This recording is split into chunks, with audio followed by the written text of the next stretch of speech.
Note कीजिए, day 1276 यानी कि 1276 दिन से युद्ध चल रहा है। यह अभी और चलेगा, रुकेगा नहीं। आज ही रूस ने पूर्वी यूक्रेन के 3 शहरों पर कब्जा कर लिया है। ट्रंप एक बार फिर फंस गए। पुतिन से दोस्ती करने चले थे और अब पुतिन को धमकाने लगे हैं। कुछ घंटे पहले ट्रंप ने कहा है कि वो रूस पर सैंक्शन लगा देंगे, प्रतिबंध लगा देंगे, और पुतिन ने ट्रंप की धमकी के बदले में ट्रंप की तारीफ करनी शुरू कर दी। आज भारत ने भी अमेरिका को खूब खरी खोटी सुनाई। अमेरिका बार बार ये कहता है कि रूस से भारत तेल खरीदता है और इसीलिए हमने भारत पर टैरिफ बढ़ा दिया। आज भारत के विदेश मंत्री ने साफ कह दिया है कि हम रूस से तेल लेते हैं। रिफाइंड तेल अमेरिका यूरोप दोनों को बेचते हैं। अगर अमेरिका यूरोप में हिम्मत है तो हमसे तेल खरीदना बंद कर दें। लेकिन ना अमेरिका ऐसा करेगा, ना यूरोप ऐसा करने वाला है, क्योंकि अगर हमसे रूस का तेल नहीं खरीदेगा तो रूस का तेल लेगा कहां से। आज की ही खबर आपको बताती हूं। यूक्रेन ने ड्रोन से हमला किया, रूस की तेल वाली सप्लाई लाइन कट गई। हंगरी और स्लोवाकिया में 5 दिन तक के लिए तेल नहीं मिलेगा। 5 दिन तक क्राइसिस रहेगी। मतलब ट्रंप कहते कुछ हैं, करते कुछ और सोचते कुछ और हैं। युद्ध के मैदान में इस वक्त दनादन गोले ही चल रहे हैं। सीज फायर का चांस नहीं है, अब फायर ही हो रहा है। अब पुतिन और ज़ेलेंस्की दोनों की फोन लाइन वॉशिंगटन के लिए नहीं, दिल्ली के लिए खुली है। ना पुतिन मान रहे हैं,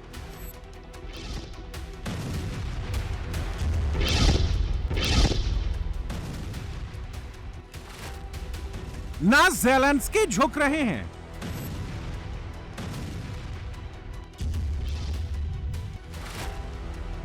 ना जिनपिंग सुन रहे हैं।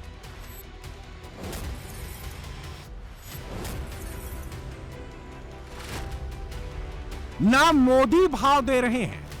Look, it's funny you have people who work for a pro-business American administration accusing other people of doing business. Okay, that's really curious. But here's the point: if you have a problem buying oil from India, oil or refined products, don't buy it. Nobody forced you to buy it. I mean, but Europe buys, America buys. So you don't like it, don't buy it. Trump बेचारे मारे मारे। I think in 2 weeks we'll know which way I'm going. सोचा था tariff लगा देंगे, cease fire करा देंगे, Nobel मिल जाएगा, लेकिन सारा प्लान फ्लॉप हो गया। ना तो पुतिन डरे, ना ज़ेलेंस्की झुके, ना जिनपिंग डिगे और ना ही मोदी घबराए। ट्रंप की सारी दादागिरी धरी की धरी रह गई। रूस यूक्रेन में नॉन स्टॉप गोले चल रहे हैं, ड्रोन चल रहे हैं, मिसाइलें चल रही हैं।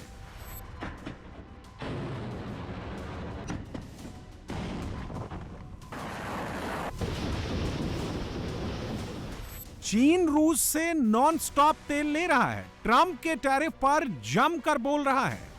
मोदी और जिनपिंग की मीटिंग होने जा रही है। पुतिन से भारत और तेल ले रहा है, कारोबार भी बढ़ने जा रहा है। सच्चाई तो यह है कि पुतिन, जिनपिंग, मोदी, इन तीनों ने ट्रंप को उनकी हैसियत बता दी है कि दादा होंगे दुनिया के। लेकिन यहां पर दादागिरी नहीं चलेगी, वही होगा जो उनके फायदे में होगा। टैरिफ और सैंक्शंस की धौंस तो बिल्कुल नहीं चलेगी, और वो कतई नहीं होगा जैसा ट्रंप चाहेंगे। इसमें भी ट्रंप सबसे ज्यादा फ्रस्ट्रेट रूस, यूक्रेन और भारत को लेकर हैं। भारत ने युद्ध रुकवाने का झूठा श्रेय लेने नहीं दिया और पुतिन ने सीज फायर वाली दाल गलने नहीं दी। अलास्का में पुतिन से मीटिंग भी की, रिजल्ट निकला नील बटा सन्नाटा, और नोबेल पाने की मुराद धरी की धरी रह गई। नतीजा ये हो गया कि रूस यूक्रेन में सीज फायर का चांस खत्म हो गया है। ज़ेलेंस्की पुतिन में युद्ध और बढ़ गया है। अब यूक्रेन रूस को लेकर ट्रंप बाल नोच रहे हैं। 7 सीज फायर कराने का दावा कर इसी पर खुश हो रहे हैं। It takes 2 to tango, you understand that. I wanted to have a meeting with those two. I could have been at the meeting, but a lot of people think that nothing's going to come out of that meeting. You have to be there. Maybe that's true, maybe it's not. But we're going to see. In the meantime, people continue to die. But I've solved 7 of them where they were in wars for 31, 35, and 37 years. We had 3 of them that were for more than 30 years, Johnny, and I got them solved. And we solved one that could have been a nuclear war with India and Pakistan. That was getting ready to be a nuclear war. I solved them all. And this one, I thought we would have had it done by now, but it's more difficult. There's a lot of anger, a lot of hatred. There's a tremendous amount of hatred there. So, but we'll see what happens. I think in 2 weeks we'll know which way I'm going. Because I'm going to go one way or the other. And they'll learn which way I'm going. सबसे मुश्किल में तो NATO के देश हैं, जिसको America पर सबसे ज्यादा भरोसा था। ज़ेलेंस्की इन्हीं सब की बदौलत रूस से पंगा ले लिए।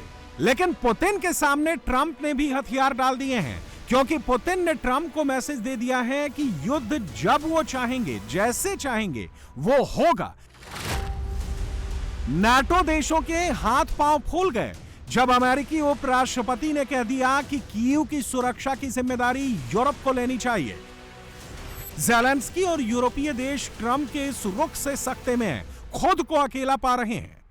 Я вважаю так, тиждень тому чи 2 тижні тому, неважливо, Росія була там, де вона і знаходиться, і знаходилась. Вона не хоче, і не хотіла, і не хоче зараз закінчувати війну. Вона хоче висувати ультиматуми, завдяки ультиматумам відтермінувати можливість закінчення цієї війни. Вони роблять все, щоб президент Трамп не накладав на них санкції, і роблять все, щоб Сполучені Штати Америки не тиснули тим тиском, який у Сполучених Штатів Америки є. Ось що робить Росія. Русські пробують зараз що ще зробити, щоб не зустрічатись. Питання ж не просто в зустрічі. Питання в тому, що вони не хочуть закінчувати війну. Зустріч – це один із компонентів того, як закінчити війну. Це не все. Це один із компонентів. А так як вони не хочуть закінчувати, вони будуть шукати простір для цього. І треба, щоб цей простір зменшувався. Об'єднання Америки і Європи зменшує цей простір. Простір для війни. मजेदार बात यह है कि ट्रंप, पुतिन, जिनपिंग और मोदी को पाकिस्तान समझने की भूल कर बैठे थे। सोचे थे मुनीर की तरह ये भी दुम हिलाएंगे, लेकिन ट्रंप को तीनों ने बता दिया है कि वो दुनिया के दादा हैं, तो ये किसी से कम नहीं है। Не от нас это зависит от наших, прежде всего, западных партнеров в широком смысле слова, потому что Соединенные Штаты тоже не связаны определенными обязательствами в рамках различных объединений, в том числе Североатлантического блока. Поэтому именно от руководства Соединенных Штатов сейчас зависит. पुतिन ने ऐसा कर दिया है कि ट्रंप को कुछ समझ में ही नहीं आ रहा है। भारत पर टैरिफ लगाकर रूस यूक्रेन युद्ध रुकवाने का गुब्बारा भी फूट गया है। मजेदार बात यह है कि पुतिन ट्रंप की सीज फायर पर इनिशिएटिव लेने की तारीफ कर रहे हैं और ट्रंप की कुछ सुन भी नहीं रहे हैं। हालत यह हो गई है कि ट्रंप को कुछ समझ में नहीं आ रहा है, पुतिन को टैकल कैसे करें। We're going to see if Putin and Zelensky will be working together. You know, that's like oil and vinegar a little bit. They don't get along too well for obvious reasons, but we'll see. And then we'll see whether or not I would have to be there. I'd rather not. I'd rather have them have a meeting and see how they can do. But in the meantime, they continue to fight and they continue to kill people, which is very stupid because they're losing 7,000 people now. I used to tell you 5, now they're losing 7,000 people a day. 7,000 people a week. They're losing, think of that, they're losing 7,000 people on average a week, mostly soldiers. So we want to see if we can stop it. I've stopped 7 wars. I'd like to make this. This one I thought would have been in the middle of the pack in terms of difficulty, and it's turning out to be the most difficult. एक बात तो साफ हो गई है कि Trump की हैसियत चीन ने बताई, पुतिन ने समझा दी। सबसे ज्यादा परेशान ट्रंप मोदी के रुख से हैं, जिसकी फ्रस्ट्रेशन अब भी दिखाई देने लगी है। ट्रंप का फ्रस्ट्रेशन किस लेवल तक पहुंच गया है कि घर में ही भारत से 20 साल पुरानी दोस्ती में दरार डालने के लिए उन पर सवाल खड़ा हो रहा है। नतीजा ये हो गया है कि जो कोई भी अमेरिका में भारत की तरफदारी कर रहा है, ट्रंप उसी पर खींच निकाल रहे हैं। ताजा एग्जाम्पल जॉन बोल्टन पर FBI की रेड है। जॉन बोल्टन ट्रंप के पहले कार्यकाल में NSA थे। इन्होंने भारत पर ट्रंप टैरिफ पर सवाल क्या खड़ा किया, ट्रंप बिदक गए। And I think we need to have continued conversations among non-governmental Indians and Americans so that people can understand that what's happening at the very top level is not reflective of what the rest of the country thinks. And it's not much consolation, but Trump does this all the time. And that's one reason I don't think he's fit to be president. John Bolton के घर पर FBI के एजेंटों ने छापा डाल दिया। हालांकि एफबीआई की तरफ से कहा गया है कि छापा राष्ट्रीय सुरक्षा जांच के तहत किया गया। आरोप लगा कि बोल्टन ने व्हाइट हाउस से कुछ गोपनीय जानकारी का दुरुपयोग किया। लेकिन कहा तो यह जा रहा है कि ट्रंप की नाराजगी की वजह बोल्टन का ट्रंप की नीति पर सवाल उठाना था। I'm not a fan of John Bolton. I thought he was a sleazebag, actually. And he suffers major Trump derangement syndrome, but so do a lot of people, and they're not being affected by anything we do. I don't know anything about it. I just saw that. I'll find out about it. But if you believe the news, which I do, I guess his house was raided today, but my house was raided also, called Mar-a-Lago. They went through everything they could, including my young son's room and my wife's area. They went through her drawers, as the expression goes. They went through everything you can imagine. Trump की rating दुनिया में ही नहीं, घर में भी गिर गई है। अमेरिका के भीतर भी उनकी कई नीतियों को लेकर विरोध हो रहा है।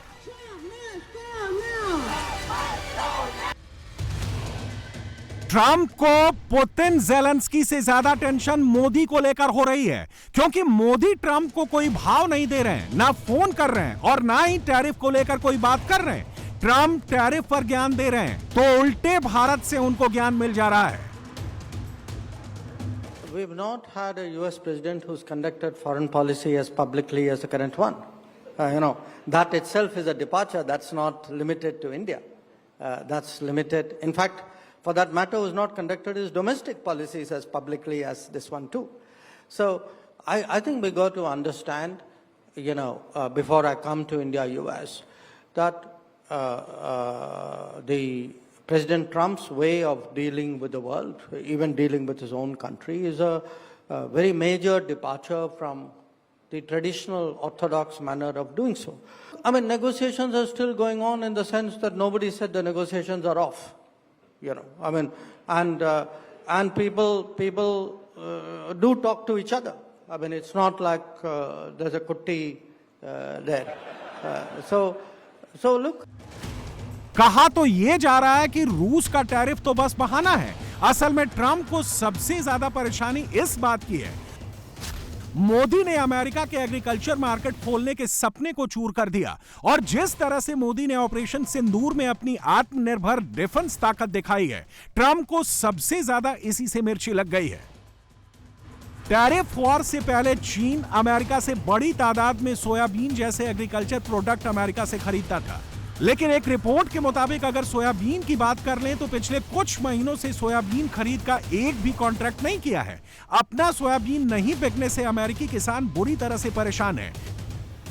ट्रंप को उम्मीद थी कि भारत कृषि उत्पादों में चीन का विकल्प बन जाएगा, लेकिन मोदी ने कह दिया है कि भारत के किसानों की कीमत पर ऐसा कोई सौदा मंजूर नहीं है। ट्रंप इसलिए भी परेशान है कि भारत ने अब अमेरिका के टैरिफ वॉर से निपटने के लिए नए विकल्प तलाशने शुरू कर दिए हैं।